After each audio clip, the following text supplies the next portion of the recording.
أشهد أن لا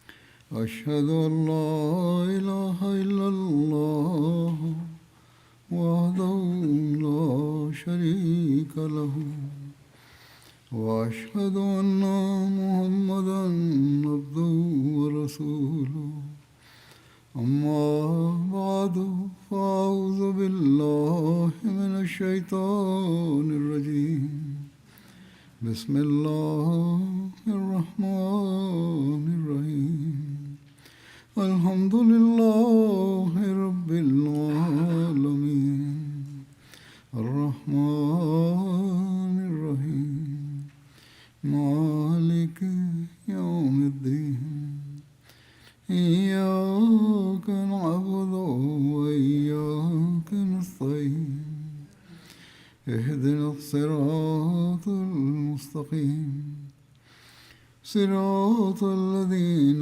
أنعمت عليهم غير المغضوب عليهم ولا الضالين.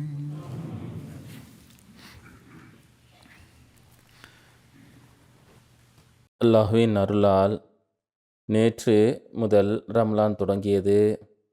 அல்லாஹுடன் இணைவதற்கும் நமது ஆன்மீக வாழ்க்கையை மேம்படுத்துவதற்கும் இந்த நோன்பு மாதத்தை அல்லாஹ் சிறப்பாக வழங்கியுள்ளான். இந்த மாதத்திலிருந்து ஒவ்வொரு அஹ்மதியும் முடிந்தவரை பயனடைய அல்லாஹ் உதவுவானாக. ஆனால் ரமலானுக்கு பிறகும் அல்லாஹின் மீது அன்பு மற்றும் இறைவணக்கத்தின் தரங்களை பேணி அவற்றை உயர்த்த முயற்சிக்கும் போதுதான் உண்மையான நன்மை கிடைக்கும் என்பதை எப்போதும் நினைவில் கொள்ள வேண்டும். அப்போதுதான் நமது பிறப்பின் நோக்கத்தை நிறைவேற்ற முடியும்.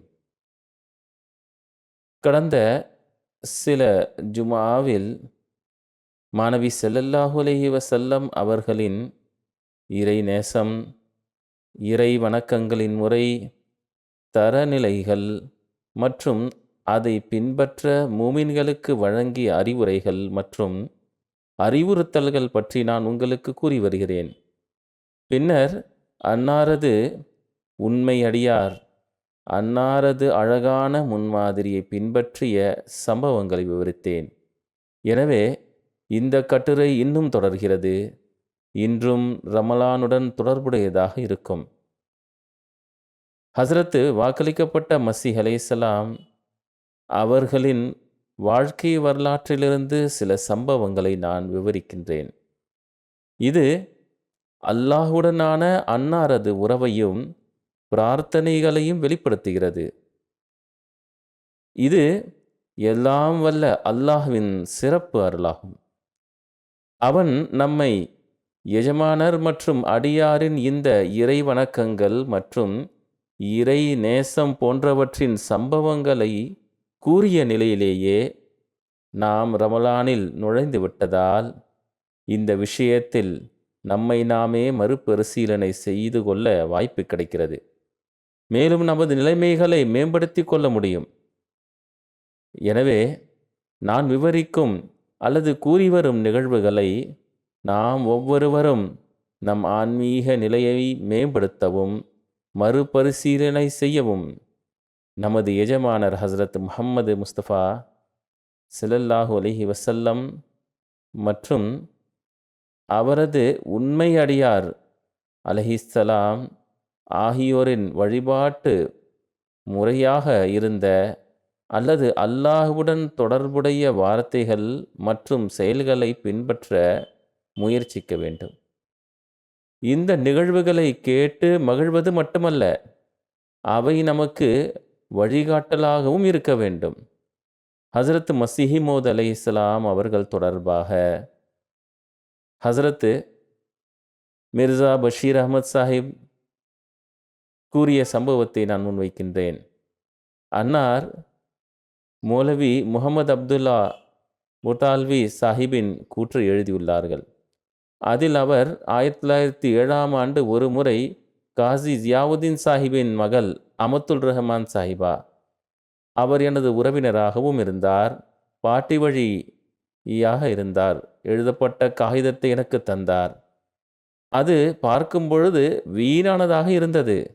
ஆனால் அதில் ஹசரத் மஸீஹ் அலைஹிஸ்ஸலாத்து வஸ்ஸலாம் மற்றும் ஹசரத் உம்முல் மோமினீன் ரதியல்லாஹு தஆலா அன்ஹா அவர்களின் கைகளால் எழுதப்பட்ட வாசகங்கள் இருந்தன.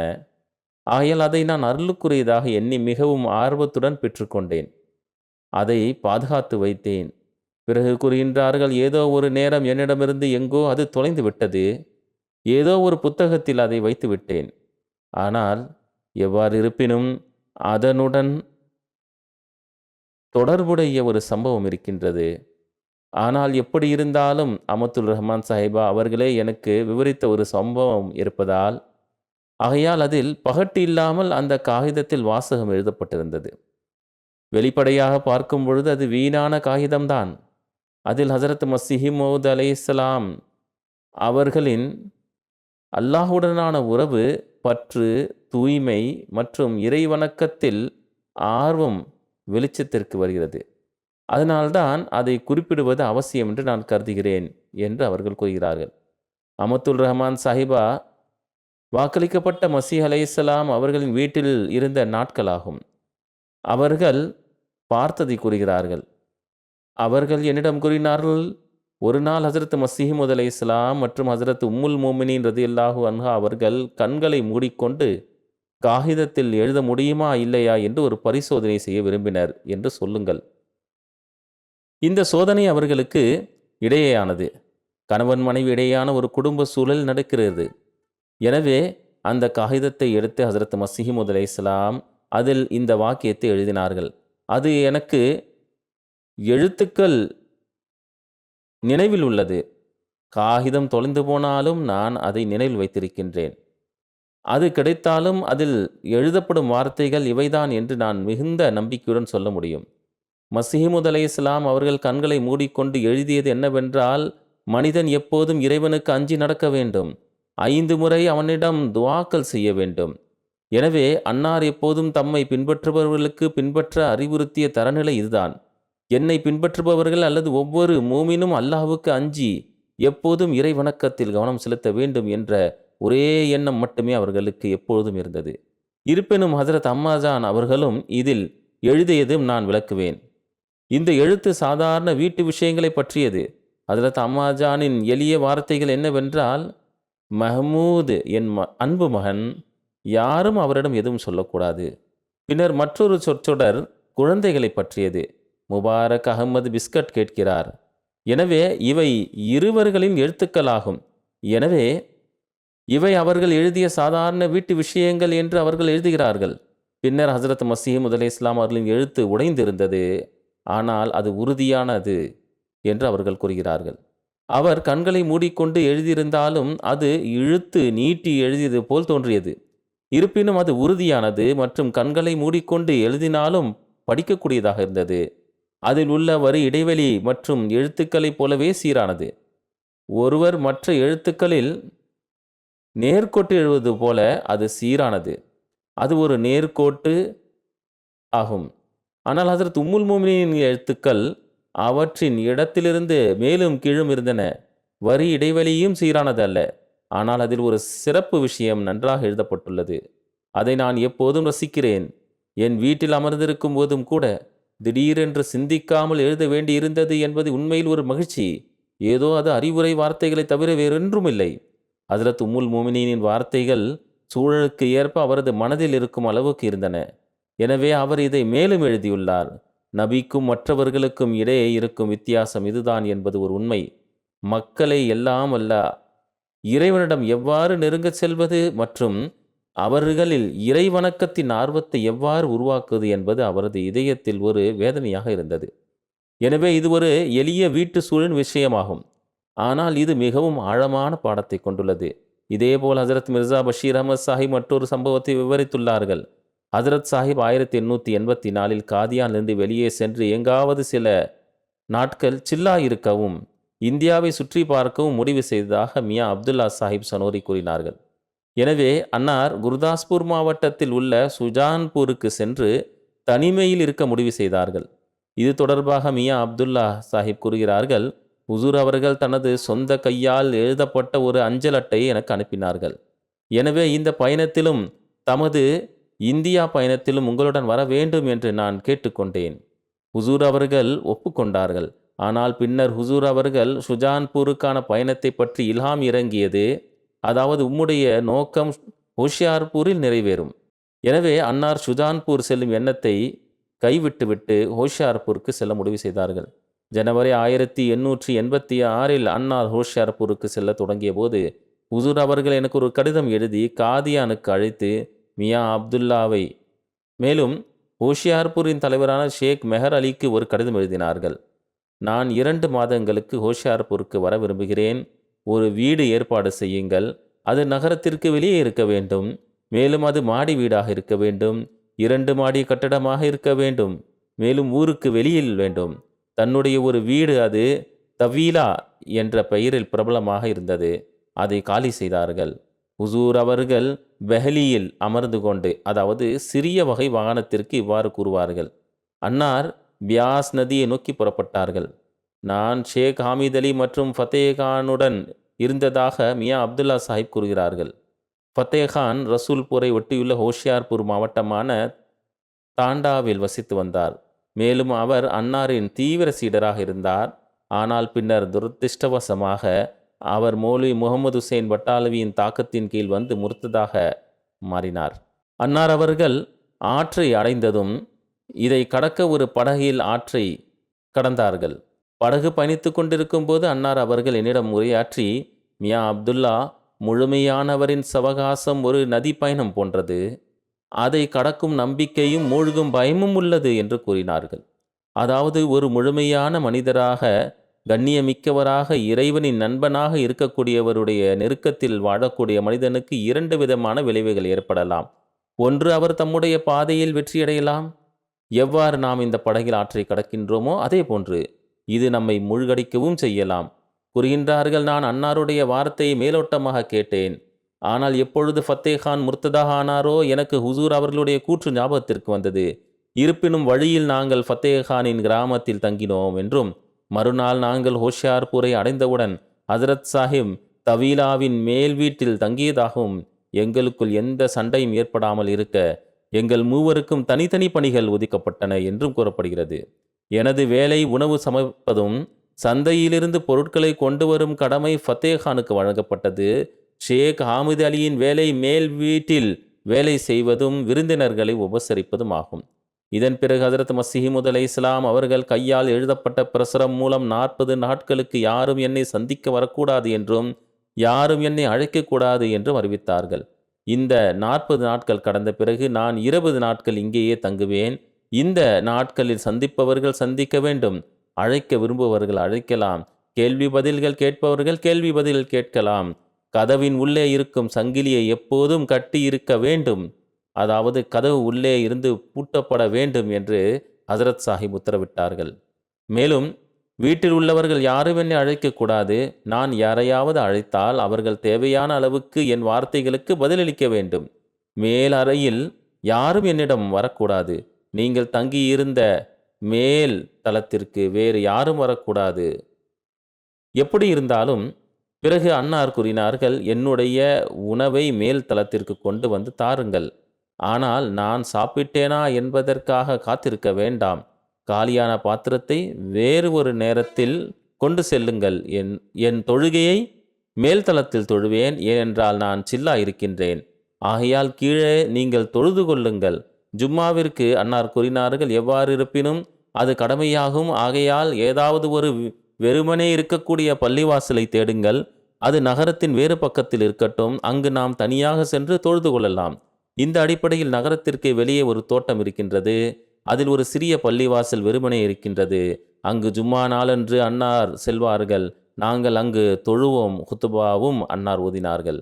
மியா அப்துல்லா சாஹிப் கூறுகிறார்கள், நான் உணவை எடுத்து மாடிக்கு செல்வேன். அன்னாரிடம் பேச மாட்டேன். ஆனால் சில சமயங்களில் ஹுசூர் அவர்களே என்னிடம் பேசுவார்கள். அன்னார் என்னிடம் பேசினால் அதற்கு பதில் தருவேன். ஒரு முறை அன்னார் என்னிடம் கூறினார்கள், மியா அப்துல்லாவே, இந்த நாட்களில் என் மீது இறைவனுடைய பெரும் பெரும் அருள்களின் கதவுகள் திறந்தன. மேலும் சில நேரங்களில் வெகு நேரம் இறைவன் என்னுடன் பேசிக்கொண்டிருந்தான். ஒருவேளை இந்த சம்பவங்களை எழுதினோம் என்றால் அவை பல பக்கங்களாக ஆகிவிடும். ஆகையால் அப்துல்லா சாஹிப் கூறுகின்றார்கள், வாக்களிக்கப்பட்ட மகன் தொடர்பான இல்ஹாம்களும் இந்த சில்லாவில் தான் வந்தது. சில்லாவுக்கு பிறகு ஹோஷியார்பூரிலேயே அன்னார் இந்த முன்னறிவிப்பை அறிவிப்பு செய்தார்கள். அது 1886 பிப்ரவரியின் பிரசுரமாகும். வாக்களிக்கப்பட்ட மகன் முன்னறிவிப்பு என்ற பெயரில் ஜமாத்தில் உள்ளது. இன்று ஒரு சிறப்பான தொடர்பு இருக்கிறது. அதாவது 20 பிப்ரவரி ஆகும். வாக்களிக்கப்பட்ட மகன் முன்னறிவிப்பு மிகவும் மகத்துவத்துடன் முழுமையடைந்த நாளாகவும் இருக்கின்றது. அந்த வாக்களிக்கப்பட்ட மகன் பிறந்தார். முன்னறிவிப்புக்கு ஏற்ப 52 ஆண்டுகால ஹிலாஃபத்து அவருடையது இருந்தது. மேலும் அல்லாஹ் அவருக்கு வெற்றிகளை வழங்கினான்.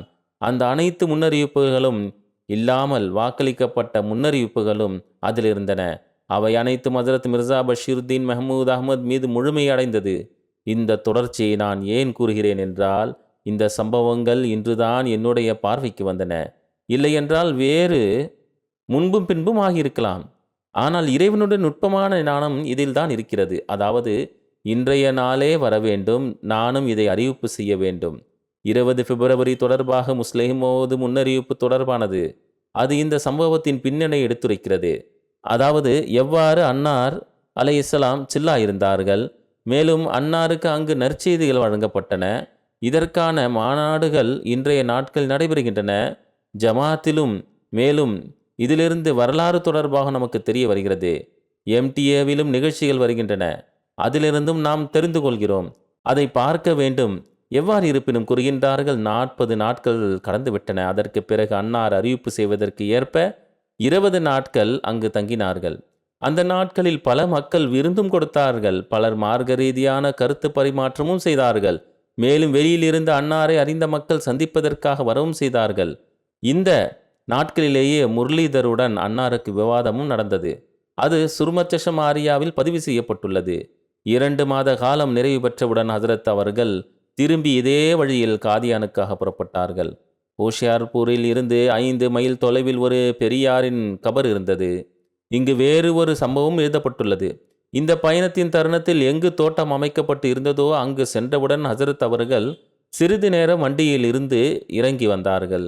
மேலும் கூறினார்கள், இது மிகவும் நல்ல நிழல் தரும் இடமாக இருக்கின்றது, சிறிது நேரம் இங்கு தங்கலாம் என்றார்கள். அதற்கு பிறகு ஹஜ்ரத் அலைஹிஸ்ஸலாம் அவர்கள் அந்த கபரின் பக்கம் சென்றார்கள். மேலும் சொல்லப்படுகின்றது, இது ஒரு சான்றோரின் கபராகும். மியா அப்துல்லா சாஹிப் கூறுகிறார்கள், நானும் பின்னாலேயே சென்றேன். ஷேக் ஆமித் அலி மற்றும் ஃபத்தே கான் வண்டிக்கு அருகிலேயே இருந்தார்கள். மக்பராவிற்கு சென்றவுடன் கதவை திறந்து உள்ளே சென்றார்கள். கபரின் தலைப்பகுதியில் நின்று துவா செய்வதற்காக கையை உயர்த்தினார்கள். மேலும் சிறிது நேரம் வரை துவா செய்தார்கள். பிறகு திரும்பி வந்தார்கள். மேலும் என்னை பார்த்து கூறினார்கள், எப்பொழுது நான் துவாவிற்காக கையை உயர்த்தினோனோ அப்பொழுது இந்த கபரில் இருக்கின்ற பெரியவர் கபரிலிருந்து வெளியே வந்தார். மேலும் மண்டியிட்டு எனது முன்பு அமர்ந்து விட்டார். நீங்கள் என்னுடன் இல்லாமல் இருந்திருந்தீர்கள் என்றால் நான் அவரிடம் பேசியும் இருப்பேன். அவருடைய கண்கள் பெரியதாகவும் நிறம் மாநிறமாகவும் இருந்தது. பிறகு அன்னார் கூறினார்கள், பாருங்கள், இங்கு யாராவது இருக்கின்றார்கள் என்றால் அவரிடம் இவரை குறித்து விசாரியுங்கள். ஆகையால் அன்னார் அங்கு உள்ள நபரிடம் விசாரித்தார்கள். அவர் கூறினார், நான் இவரை பார்த்ததில்லை. ஏனென்றால் இவர் மரணமடைந்து 100 ஆண்டு காலம் கடந்து விட்டது. ஆனால் என்னுடைய மூதாதையரிடம் நான் கேட்டிருக்கின்றேன், இந்த இடத்தில் ஒரு பெரிய இறைநேசர் இருந்தார். மேலும் இந்த பகுதியில் அவர் மீது மிகப்பெரிய தாக்கம் இருந்தது. அன்னார் அவரிடம் வினவினார்கள், அவருடைய உருவம் எப்படி இருக்கும்? அந்த நபர் கூறினார், கேள்விப்பட்டிருக்கின்றேன். அவர் மாநிறமாக இருந்தார். அவருடைய கண்கள் மிகவும் பெரிதாக இருந்தது. பிறகு நாங்கள் அங்கிருந்து புறப்பட்டு காதியான் வந்தடைந்தோம். ஹஜ்ரத் மஸீஹ் மவ்ஊத் அலைஹிஸ்ஸலாம் அவர்கள் கூறிய அதே உருவமாக இருந்தது. அந்த நல்லடியார் முன்பு வந்து அமர்ந்து விட்டார். ஆகையால் சிலர் கூறுகின்றார்கள், பேசவும் செய்வார்கள் மரணித்தவர்களிடம். சில நல்ல மக்கள் இறைநேசருடன் நபிமார்களுடன் இவ்வாறு பேசவும் செய்வார்கள். அவர்களுக்கு தென்படவும் செய்வார்கள். இது அல்லாஹு தாலாவின் நடைமுறையாகும். இவ்வாறு இருப்பினும் இந்த பயணம் நிறைவடைந்தது. அவர்கள் காதியான் வந்தடைந்தார்கள். ஹஜ்ரத் மிர்சா பஷீர் அஹ்மத் சாஹிப் அவர்கள் கூறுகிறார்கள், நான் இந்த பயணம் தொடர்பாக மியா அப்துல்லா சாஹிப் அவர்களிடம் கேட்டேன். ஹஜ்ரத் சாஹிப் இந்த தனிமையின் காலத்தில் என்ன செய்தார்கள், மேலும் எவ்வாறு இறை வணக்கத்தை மேற்கொண்டார்கள்? அதற்கு ஹஜ்ரத் மியா அப்துல்லா சாஹிப் அவர்கள் கூறினார்கள், அது எங்களுக்கு தெரியாது. ஏனென்றால் மேல் தளத்தில் அன்னார் தங்கியிருந்தார்கள். எங்களுக்கு மேலே செல்வதற்கு அனுமதி இல்லை. உணவு கொடுப்பதற்காக நாம் மேலே செல்லும் பொழுது அனுமதி பெற்று செல்வோம்.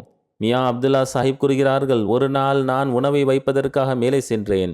அப்பொழுது ஹசரத் சாஹிப் அவர்கள் கூறினார்கள், எனக்கு இல்ஹாம் இறங்கியது, அதாவது ஊரிக மன் ஃபீஹா வ மின் ஹவுலிஹா. ஹுசூர் அவர்கள் விளக்கியவாறு கூறினார்கள், மின் ஃபீஹா என்பது நான் ஆவேன், அதாவது ஹசரத் மசீமது அலை இஸ்லாம். மின் ஹவுலிஹா என்றால் நீங்கள் ஆவீர்கள், அதாவது என்னுடன் இருக்கக்கூடியவர்கள். மியா அப்துல்லா சாஹிப் கூறி வந்தார்கள், அதாவது முழு நாளும் வீட்டில் இருந்து வந்தேன். ஜும்மா நாளன்று மற்றும் ஹுசூர் அவர்களுடன் வெளியே செல்வேன். மேலும் ஷேக் ஆமித் அலியும் பெரும்பாலும் வீட்டிலே இருந்தார். ஆனால் ஃபத்தேகான் பெரும்பாலும் முழு நாளும் வெளியே இருப்பார். இந்த இல்ஹாம் இறங்கிய அப்பொழுதும் கூட அவர் வெளியே தான் இருந்திருப்பார்.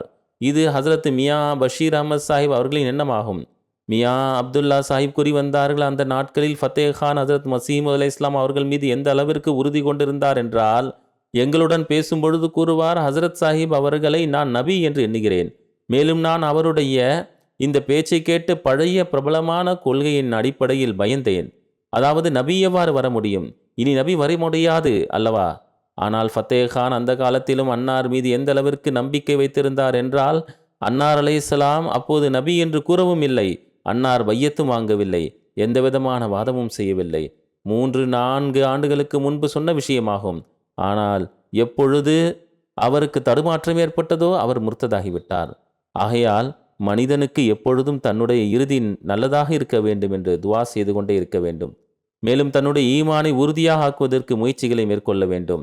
மேலும் இதற்காக துவாவும் செய்ய வேண்டும். மேலும் சிறப்பான முறையில் ரமணானில் இந்த துவாவையும் செய்ய வேண்டும். ஒவ்வொருவருக்கும் இந்த துவாவை செய்ய வேண்டும். அதாவது அல்லாஹ் நம்முடைய இறுதியை நல்லதாக ஆக்கி ஈமானை வலுப்பெற செய்வானாக. மியா அப்துல்லா சாஹிப் கூறி வந்தார்கள், அதாவது ஒரு முறை நான் உணவு கொடுப்பதற்காக சென்றேன். அப்பொழுது ஹுசூர் அவர்கள் கூறினார்கள், இறைவன் என்னை இவ்வாறு பார்க்கிறான், என்னுடன் பேசுகிறான்.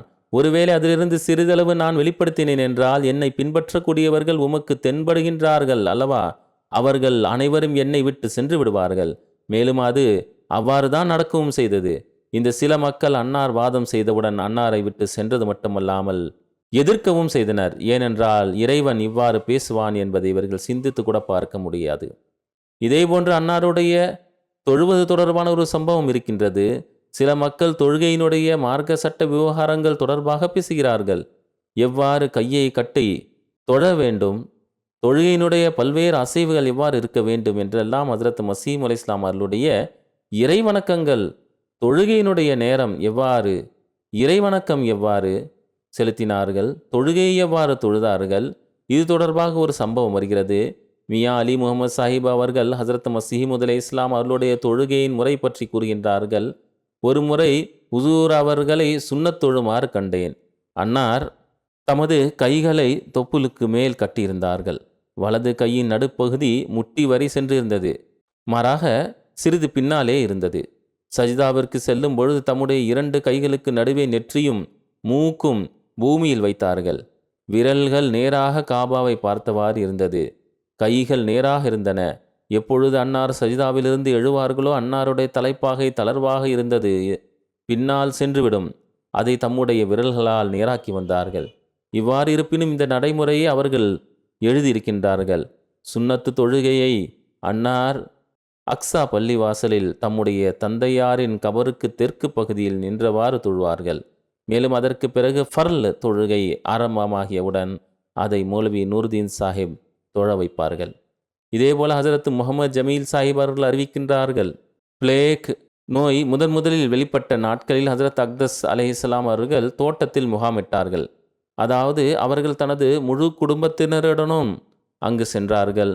நாங்கள் இரவில் காவல் காத்தோம். ஏனென்றால் பிளேக் காரணமாக ஒரு திறந்த வெளி போதுமானது என்பதால் அன்னார் அங்கு சென்றார்கள். இருப்பினும் இரவு காவல் காலத்தில் நாங்கள் ஹஜரத் சாஹிப்பின் முகாமை கடந்து செல்வோம். அன்னார் அவர்கள் தொழுகையில் மும்முரமாக இருப்பார்கள்.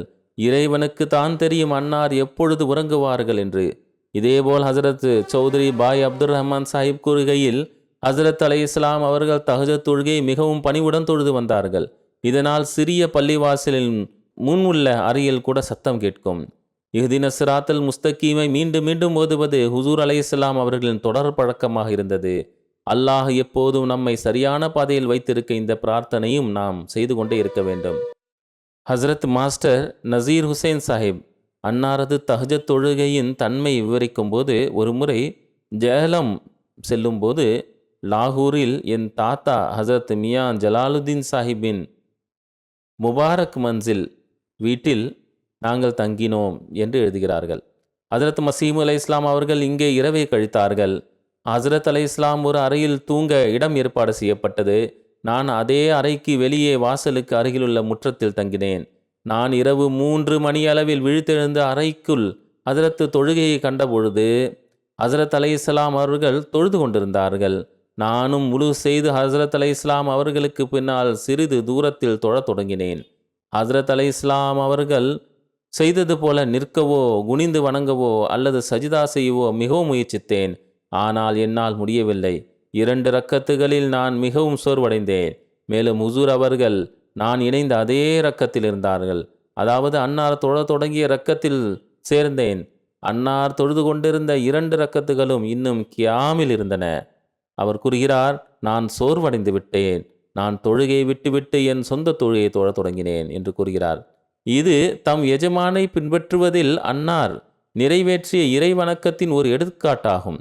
மேலும் இது அல்லாஹ்வை வணங்குவதில் அதன் உரிமை எவ்வாறு செய்யப்பட வேண்டும் என்பதை காட்டும் முயற்சியாகும். இருப்பினும் பகலில் நாங்கள் அன்னார் அலை இஸ்லாம் அவர்களை சுற்றி அமர்ந்திருக்கும் போது ஹுசூர் அலை இஸ்லாம் அவர்கள் ஜமாத்திற்கு தஹஜத் தொழும்படி வலியுறுத்தியது, தஹஜத் தொழுமாறு அறிவுறுத்திய போது நான் தஹஜுத் தொழப்படாவிட்டால் குறைந்தபட்சம் என்ன செய்ய வேண்டும் என்று கேட்டேன். தஹஜுத் தொழவில்லை என்றால் என்ன செய்ய வேண்டும் என்று மக்கள் கேட்கிறார்கள். ஹுசூர் அலை இஸ்லாம் அவர்கள் கூறினார்கள், அந்த நேரத்தில் அதிகமாக இஸ்திக்ஃபார் ஓதுங்கள், தஸ்பீஹ் தஹ்மீத் அதிகமாக ஓதுங்கள். இதனால் பிறகு தஹஜத் தொழுவதற்கான பாக்கியம் கிடைக்கும்.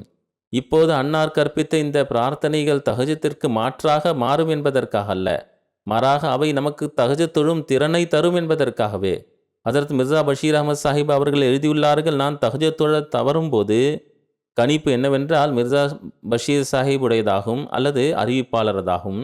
நான் இதை பின்பற்றும் போது எனக்கு தஹஜத் தொழும் வாய்ப்பு கிடைக்கின்றது. எனவே சோம்பேறித்தனமான நாட்களில் நாம் இன்றும் பின்பற்ற வேண்டிய செய்முறை இதுதான். இப்போதெல்லாம் நாம் ரமலானை கடந்து செல்கிறோம். தஹஜத் தொழுவதை நமக்கு ஓரளவு வாய்ப்பு கிடைக்கும். அவ்வாறு இல்லை என்றாலும் முயற்சி செய்ய வேண்டும். பள்ளிவாசலில் தராவி தொழ வைக்கப்படுகின்றது. இது அதற்கு பகரமாக இருக்கிறது. பலவீனமான நோயாளிகள் அல்லது காலையில் எழ முடியாத மக்களுக்கு குறித்த நேரத்தில் அல்லது அதிகமான நேரம் ஒதுக்க முடியாதவர்களுக்காக ஆகும். ஆனால் இது அதற்கான சரியான பகரம் கிடையாது. அது முழுவதுமான உரிமையை செலுத்தாது. மாநபி ஸல்லல்லாஹு அலைஹி வஸல்லம் அவர்களின் சுன்னத்தும் அவர்களின் உண்மை அடியாரின் நடைமுறையும் என்னவென்றால், ஒருவர் இரவில் எழுந்து தஹஜத் தொழ வேண்டும். எனவே ஒருவர் தராவி தொழுதிருந்தாலும் 2 அல்லது 4 நஃபில் தொழுகையை தொழ முயற்சிக்க வேண்டும். தஹஜத் தொழுங்கள்.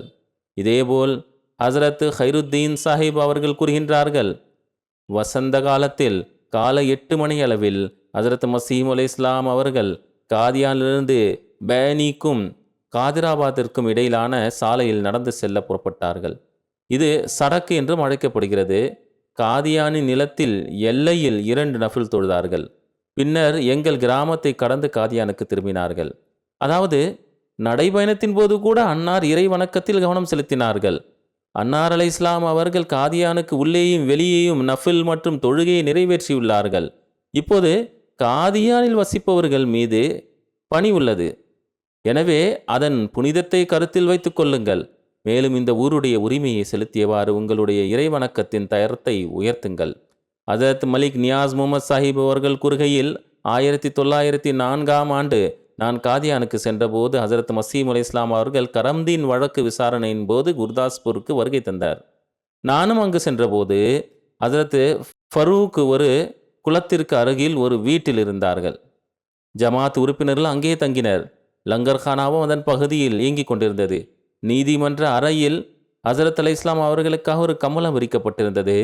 ஹஜரத் அலை இஸ்லாம் அவர்கள் அதன் மீது அமர்ந்திருப்பதையும் மற்ற நண்பர்களும் அதன் மீது அமர்ந்திருப்பதையும் பார்த்தேன். அனைவரும் உட்கார ஒரு பெரிய கம்பளம் இருந்தது. அவர் கூறுகிறார், ஒரு விஷயத்தை நான் கவனித்தேன். அது குறிப்பாக எனக்கு ஞாபகத்தில் இருக்கிறது. அதாவது ஹுசூர் அவர்கள் எப்பொழுதும் உளுவுடன் இருப்பார்கள். அன்னார் அலை இஸ்லாம் அவர்கள் சிறுநீர் கழிக்க செல்லும் போதெல்லாம் அதன் பிறகு உழு செய்வார்கள். இது அன்னார் அலை இஸ்லாம் அவர்கள் எப்போதும் உளுவுடன் இருப்பார் என்பதை உறுதி செய்தது. அன்னார் சுபஹானல்லாஹி பிஹம்திஹி சுபஹானல்லாஹில் அஸீம் என்று மிக மெதுவாகவும் தொடர்ச்சியாக ஓதுவார்கள். ஹஜரத் சௌத்ரி பாய் அப்துல் ரஹீம் சாஹிப் கூறுகையில், ஆரம்ப நாட்களில் தொழுகையின் போது பள்ளிவாசலுக்கு முதலில் நுழைவது ஹஜரத் அலைஹிஸ்ஸலாம் அவர்களின் வழக்கமாகும். எனவே நான் முதலில் பள்ளிவாசலுக்கு செல்ல முயற்சித்தேன். ஆனால் அன்னார் அலைஹிஸ்ஸலாம் அவர்கள் ஏற்கனவே அங்கிருந்தார்கள். ஹஜரத் அலைஹிஸ்ஸலாம் அவர்கள் தனது இளமையின் ஒரு பகுதியை, அதாவது 7 ஆண்டுகளை சியால்கோட்டில் கழித்தார்கள். அங்கேயும் அவர்கள் கழித்த பகல் மற்றும் இரவுகளில் இறைவன் மீதான அன்பு மிக முக்கியமான பங்காகும். மேலும் யாரெல்லாம் சொன்னார்களோ அது ஹசரத் அலைஹிஸ்ஸலாம் அவர்களின் தனிமை மற்றும் தொழுகை மற்றும் திருக்குரான் ஓதுதல் ஆகியவற்றை சிறப்பாக குறிப்பிடுகின்றனர். இது சம்பந்தமாக சியால்கோட்டின் சில மரியாதைக்குரிய மற்றும் நம்பத்தகுந்த மக்களின் சாட்சியங்களை நான் முன்வைக்கின்றேன். ஹஜரத் மசீம் அலி இஸ்லாம் அவர்களின் வாதத்திற்கு பிறகு அகமதியத்தின் எதிரிகளின் முன்னிலையில் அவர் இணைந்தார். மேலும் ஹஜரத் மசீம் அலி இஸ்லாம் அவர்களின் சில நிகழ்வுகளுக்கு ஒரு நாவலாக விரோதமான ஆட்சேபனை தெரிவித்திருந்தாலும் சியால்கோட்டில் இருந்த காலத்தில் ஹுசூர் அவர்கள் தூய நினைவை எதிர்ப்பு கூட்டத்திலும் கூட அவரால் மறக்க முடியவில்லை என்பதற்கு இது அவர்களின் சாட்சியம் என்று ஹக்கீம் பதர் ஹுசைன் சாஹிப் எழுதுகிறார்கள். எனவே மிகவும் நம்பத்தகுந்தமான தோற்றமும் மிகுந்த தைரியமும் உயர்ந்த எண்ணங்களும் கொண்ட ஒரு நபர் தனது சொந்த உயரிய நம்பிக்கையில் ஒப்பிடும்போது யாரையும் இருப்பதாக கருதுவதில்லை என்று அவர் எழுதுகிறார். அவர் உள்ளே நுழைந்தவுடன் உலு செய்ய தண்ணீர் கேட்பார்கள். எப்பொழுது இந்த சம்பவத்தை கூறுகின்றார்களோ அங்கு எந்த அறையில் நுழைவார்களோ அங்கு உலு செய்த உடனே மக்ரிப் தொழுகை நிறைவேற்றினார்கள். ஒரு பிரார்த்தனை செய்வார்கள். அவர் அன்னார் அலைஹிஸ்ஸலாம் பிரார்த்தனை சேவையில் இருந்தார்கள். அதன் பிறகு அன்னார் அல்லாஹ்வின் திக்ரையும் செய்தார்கள். பின்னர் பிரபல முஸ்லிம் தலைவர் மௌலவி ஜஃபர் அலி கான் சாஹிப்பின் தந்தையும் ஜமீன்தார் செய்தித்தாளின் ஆசிரியமான மறைந்த முன்ஷி சிராஜுதீன் சாஹிப் கூறுகிறார்கள், மிர்சா குலாம் அகமது 1860 அல்லது 1861 ஆண்டுகளில் சியால்கோட் மாவட்டத்தில் ஒரு கிளார்க் என்று கூறினார். அந்த நேரத்தில் அவர்களுக்கு 22 அல்லது 23 வயது இருக்கும். மேலும் அவரது இளமை பருவத்தில் கூட அவர் மிகவும் தூய்மையான இரையச்சம் கொண்ட நபராக இருந்தார் என்பதை கண்ணால் கண்ட சாட்சியாக கூறுவேன். வணிகம் மற்றும் வேலைக்கு பிறகு அவரது முழு நேரமும் மார்க்க படிப்பில் செலவிடப்பட்டது. மேலும் அவர்கள் பொதுமக்களை அரிதாகவே சந்தித்தார்கள். ஒருமுறை ஹசரத் ஷேக் யாக்கூப் அலி சாஹிப் இர்ஃபானி சியால்கோட்டில் சையத் மீர் ஹசன் சாஹிப்பை சந்தித்தார். நான் கடந்த முறையும் இது குறித்து கூறியிருந்தேன். அவர்கள் கலங்கிய கண்ணுடன் கூறினார்கள். அவர்களுடைய கண்கள் நனைந்திருந்தன. கூறுகின்றார்கள், நாம் அவருக்கு மகத்துவம் வழங்கவில்லை. அவருடைய ஆன்மீக உயர்வை எடுத்துக்கூற இயலாது என்பது பரிதாபத்திற்குரிய விஷயமாகும். அவருடைய வாழ்க்கையில் ஒரு சாதாரண மனிதனுடைய வாழ்க்கை அல்ல, மாறாக இறைவனுடைய சிறப்பான அடியார்களை போன்ற நபராக அவர்கள் இருந்தார்கள். மேலும் உலகத்தில் எப்பொழுதாவதுதான் இவ்வாறானவர்கள் வருகின்றார்கள்.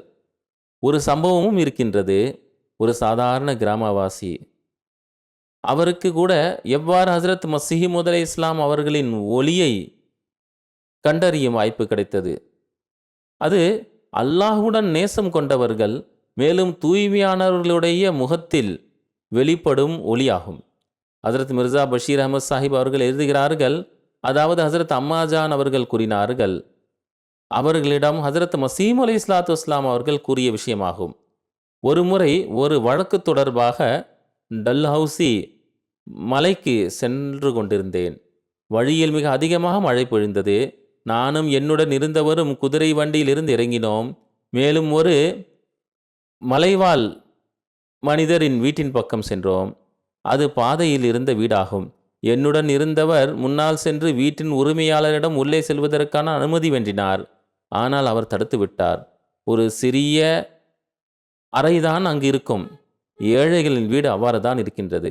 அவர்களுக்கு இடையில் வழக்கு ஏற்பட்டு விட்டது. வீட்டின் உரிமையாளர் ஆவேசப்பட்டார், ஏச ஆரம்பித்து விட்டார். அவர் கூறினார், நான் உள்ளே வர வேண்டும் என்று. இருவரும் உள்ளே வரக்கூடாது என்று சண்டை ஏற்பட ஆரம்பித்து விட்டது. ஹஜரத் சாஹிப் அவர்கள் கூறுகின்றார்கள், நான் இந்த வாக்குவாதத்தின் பொழுது முன்னே சென்றேன். என்னுடைய மற்றும் வீட்டின் உரிமையாளருடைய கண்கள் நேருக்கு நேர் பார்த்தவுடன் நான் பேசுவதற்கு முன்பே தலையை கீழே தாழ்த்தி விட்டார்.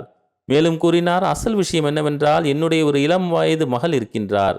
ஆகையால் முன்பின் தெரியாத நபர்களை வீட்டில் நுழைய விடுவதில்லை. ஆனால் தாங்கள் உள்ளே வரலாம் என்றார்.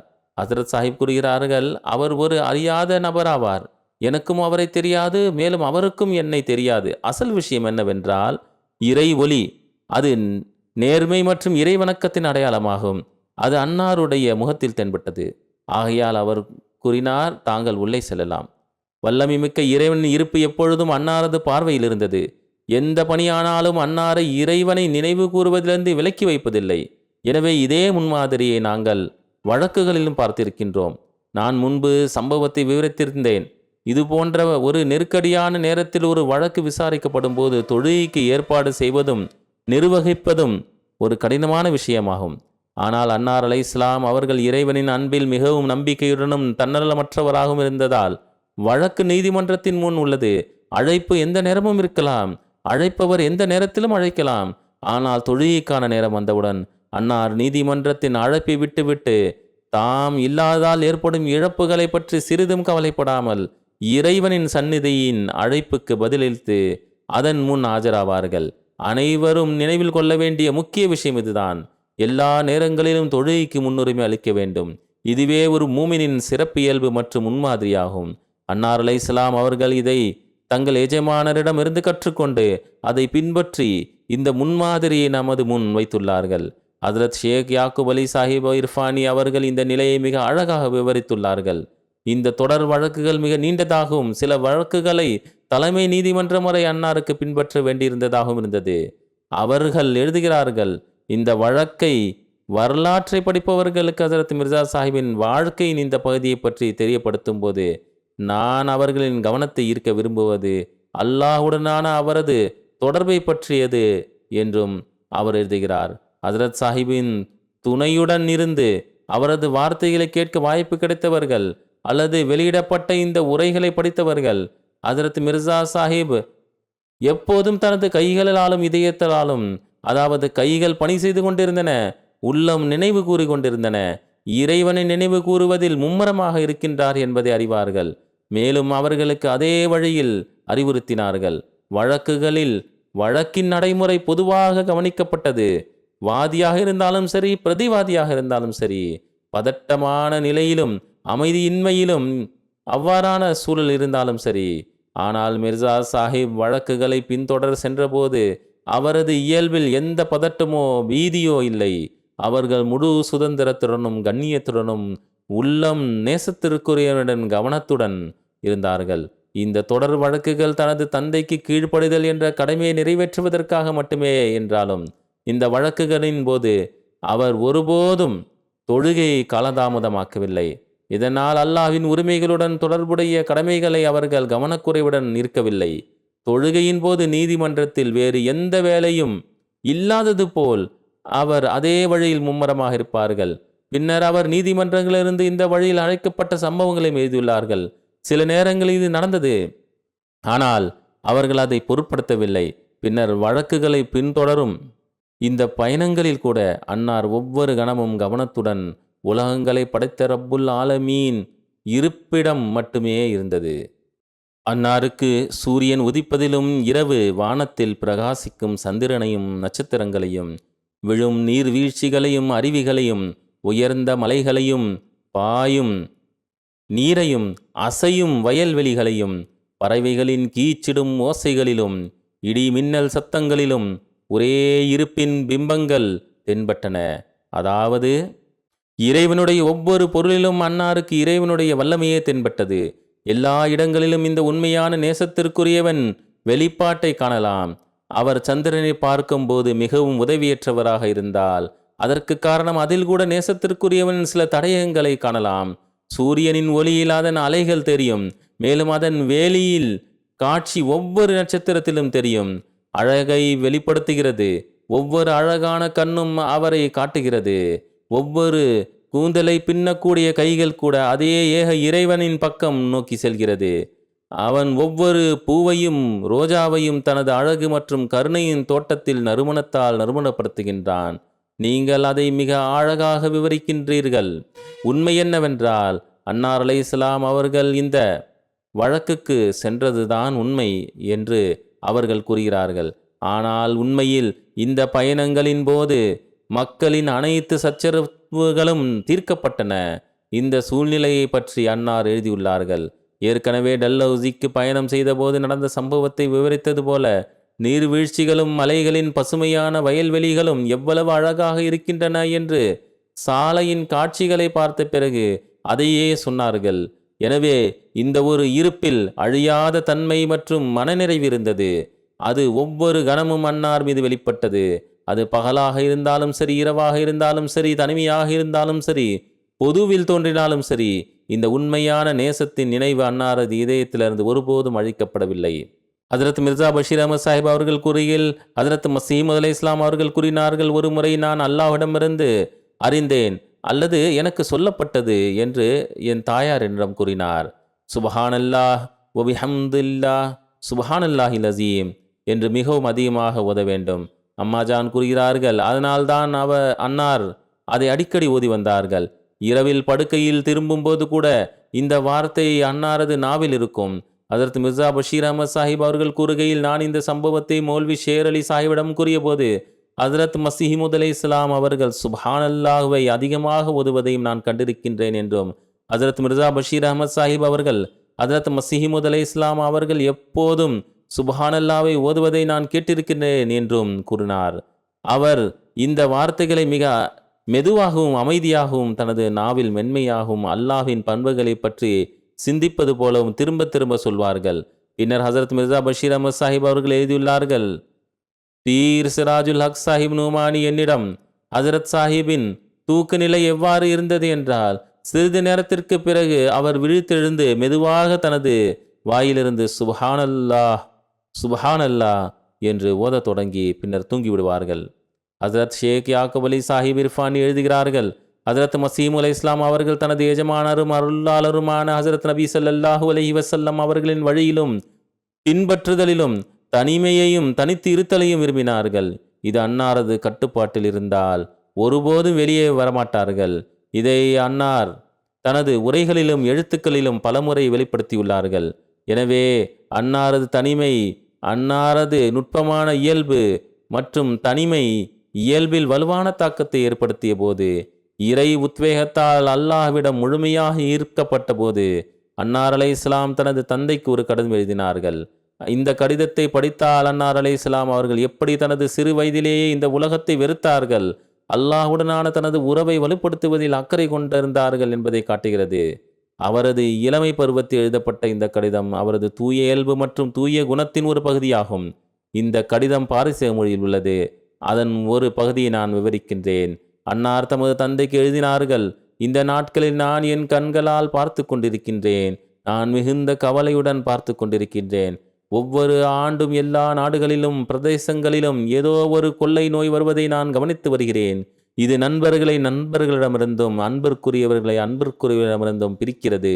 எந்த வருடத்திலும் எரியும் நெருப்பும் இந்த வேதனையான சம்பவங்களும் அந்த நேரத்தின் சத்தத்தை உருவாக்கவில்லை. இந்த நிலைமைகளை பார்த்து என் இதயம் உலகத்திலிருந்து குளிர்ந்து விட்டது. என் முகம் அதை பற்றிய பயத்தால் மஞ்சள் நிறமாகிவிட்டது. இன்றும் கூட உலக நிலைமைகள் எல்லா இடங்களிலும் நெருப்பு எரிவதைப் போலவே நமக்கு நினைவூட்டுகின்றன. எனவே நாம் எல்லாமல்ல அல்லாஹ்வுடன் ஒரு பெரிய தொடர்பை வளர்த்து கொள்ள வேண்டும். மேலும் ஷேக் முஸ்லிஹுத்தீன் சாதி ஷிராசியின் இந்த 2 வரிகள் அடிக்கடி நினைவு கூறப்படுகின்றன என்றும் வருத்தத்தின் கண்ணீர் வழிகிறது என்றும் அன்னார் இந்த கடிதத்தில் எழுதியுள்ளார்கள். நிரந்தரமில்லா இந்த வாழ்க்கை மீது நம்பிக்கை வைக்காதே. வாழ்வாதார விளையாட்டிலிருந்து நாம் அமைதியில் இருக்கின்றோம் என்று எண்ணாதே.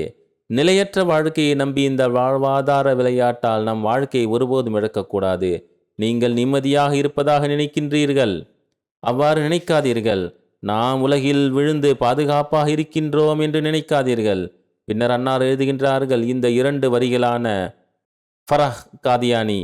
அந்த நேரத்தில் ஹஜ்ரத் மசீம் அலை இஸ்லாம் அவர்கள் தனது புனைப்பெயரான ஃபரஹ் என்பதை எழுதினார்கள். அன்னார் தீவானில் உள்ள இதயத்தின் காயங்களில் உப்பு தெளிக்கிறார் என்று அவர் கூறுகிறார். இளைஞனே, மரண நேரம் வந்து விட்டது என்றும் இந்த இழிவான உலகத்துடன் நீ பற்று கொள்ளக்கூடாது என்றும் நான் உனக்கு சொல்கிறேன். ஏனென்றால் மரண நேரம் திடீரென்று வந்துவிட்டது. என் வாழ்நாள் முழுவதும் தனிமையில் ஒரு மூலையில் அமர்ந்திருக்க விரும்புகிறேன். மக்களின் கூட்டத்தை தவிர்த்து அல்லாஹ்வின் நினைவாக செயல்படுவதில் ஈடுபடுவதன் மூலம் கடந்த காலத்தின் சாக்கு போக்குகள் மற்றும் இழப்புகளை நிவர்த்தி செய்ய முடியும். வாக்களிக்கப்பட்ட மசீஹ் அலைஹிஸ்ஸலாம் அவர்கள் எந்த புகழையும் மகிமையையும் தேடவில்லை என்றும் இறைவனுடன் தூய உறவை கொண்டிருந்தார்கள் என்றும் மற்றொரு நீண்ட கடிதம் இருப்பதை இந்த கடிதம் காட்டுகிறது. அவர் தனிமையாகவும் இருப்பதை மிகவும் நேசித்தார் என்பது ஒரு உண்மை. எல்லாம் வல்ல அல்லாஹ்வின் கட்டளை கருத்தில் கொள்ளப்படாவிட்டால் அன்னார் ஒருபோதும் முக்கியத்துவம் பெற்றிருக்க மாட்டார்கள். அன்னார் கூறினார்கள், அல்லாஹ் எனக்கு தனிமை அல்லது பொது தோற்றத்திற்கு இடையே எதை தேர்வு செய்யலாம் என்று விருப்பத்தை கேட்டால் அந்த பரிசுத்தமான இருப்பின் மீது ஆணையாக நான் தனிமையை தேர்ந்தெடுப்பேன். அவன் என்னை கடினமான செயல்துறையிலிருந்து வெளியே கொண்டு வந்துள்ளான். எனக்கு தனிமையில் பெரும் இன்பத்தை குறித்து அல்லாஹ்வை தவிர வேறு யாருக்கும் தெரியாது. நான் கிட்டத்தட்ட 25 ஆண்டுகளாக தனிமையில் அமர்ந்திருக்கின்றேன். ஒரு கணம் கூட நான் அரசவையில் புகழ் நாற்காலியில் அமர விரும்பவில்லை. இயற்கையாகவே மக்கள் மத்தியில் அமர்ந்திருப்பதில் எனக்கு வெறுப்பு ஏற்பட்டது. ஆனால் வல்லமை மிக்கவன் கட்டாயப்படுத்தப்பட்டேன். இவ்வாறு தனது தந்தைக்கு ஒரு கடிதம் எழுதுவதன் மூலம் அன்னார் தன்னிடம் இருந்த அனைத்தையும் விட்டுவிட்டார். ஒரு வகையான அரசவை அதை விட்டு கொடுத்தது போல் இருந்தது. அன்னாரின் தந்தை 7 கிராமங்களை வைத்திருந்தார்கள். இதையெல்லாம் அல்லாஹ்வின் நண்பிற்காக விட்டுவிட்டார்கள். அன்னார் சில சமயங்களில் தொடர்பாக தனது தோழருக்கு அறிவுரை வழங்கினார்கள். இவ்வாறு ஒரு சம்பவத்தில் நான் மியா முஹம்மது மூசா சாஹிப் நான் காதியானுக்கு சென்றபோது அங்கு ஒரு புதிய முஸ்லிம் இருந்ததாக எழுதப்பட்டுள்ளது. அவர் வாக்களிக்கப்பட்ட மசீஹ் அலைஹிஸ்ஸலாம் அவர்களை அணுகி, ஹுசூர், தயவு செய்து எனக்கு அனுமதி கொடுங்கள், அறுவடை தயாராக உள்ளது. அவர் ஒரு பெரிய நிலக்கிழார் ஆவார். நான் அதை விநியோகிக்க விரும்புகிறேன். விவசாயிகளுக்கு ஊதியம் வழங்கப்பட வேண்டும். அறுவடை எவ்வளவு என்று ஹுசூர் அவர்கள் கேட்டார்கள். அவர் கூறினார், நிறைய இருக்கிறது. அன்னார் அலைஹிஸ்ஸலாம் அவர்கள், நான் பல கிராமங்களை விட்டு வெளியேறி இறைவனின் வாசலை தேர்ந்தெடுத்துள்ளேன். இன்னும் சில நாட்கள் தங்கி உங்கள் மார்க்க நிலையை மேம்படுத்தி உலக விவகாரங்களை எல்லாம் வல்ல அல்லாஹ்விடம் விட்டுவிடுங்கள் என்றார்கள். வல்லமை மிக்க இறைவன் உங்களுக்கு அருள் புரிவான். அந்த நேரத்தில் அன்னார் அவர்களின் நிலைமையை அறிந்திருக்கலாம். அன்னார் இதை சொன்னார்கள். ஆனால் உலக விவகாரங்களை முழுவதும் ஒருபோதும் கைவிடக்கூடாது என்றும் அன்னார் வேறொரு இடத்திலும் கூறியுள்ளார்கள். இறைவன் உங்களுக்கு வழங்கிய அருள்களுக்கு மதிப்பளியுங்கள். எனவே எப்படி இருந்தாலும் இந்த புதிய மார்க்கம் மாறியவரின் பயிற்சிக்காக அவருக்கு இந்த அறிவுரை வழங்கினார்கள். எனவே இது சூழ்நிலைக்கு ஏற்பவும் நடக்கும். ஒவ்வொருவரும் தங்கள் சொந்த சூழ்நிலைகளை பார்த்து உலகில் முழுமையாக மூழ்கிவிடக்கூடாது.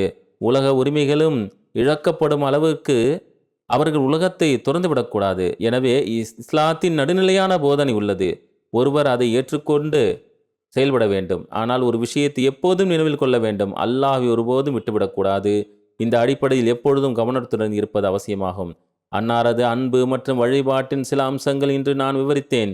இந்த ரமலானில் உண்மையான இறை வணக்கத்தை நிறைவேற்றும் திறனை எல்லாம் வல்ல அல்லாஹ் நமக்கு வழங்குவானாக.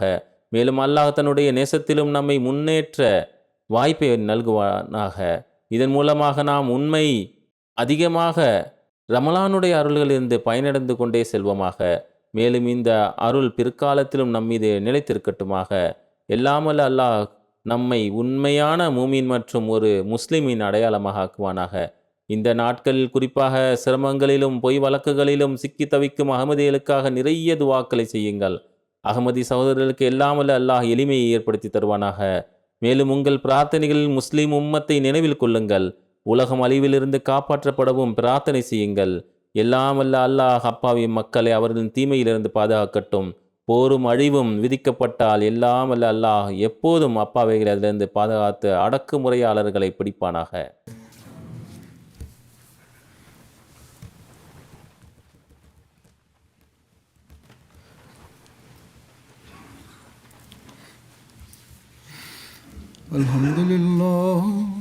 அல்ஹம்துலில்லாஹ் நஹ்மதுஹு வ நஸ்தஈனுஹு வ நஸ்தக்ஃபிருஹு வ நு'மினு பிஹி வ நதவக்கலு அலைஹி வ நஊது பில்லாஹி மின் ஷுரூரி அன்ஃபுஸினா வ மின் ஸய்யிஆத்தி அஅமாலினா. மன் யஹ்திஹில்லாஹு ஃபலா முضில்ல லஹு ومن يضلل فلا هادي له ونشهد أن لا إله إلا الله ونشهد أن محمدا عبده ورسوله. عباد الله رحمكم الله إن الله يأمر بالعدل والإحسان وإيتاء ذي القربى وينهى عن الفحشاء والمنكر والبغي يعظكم لعلكم تذكرون اذكروا الله يذكركم وادعوه يستجب لكم ولذكر الله أكبر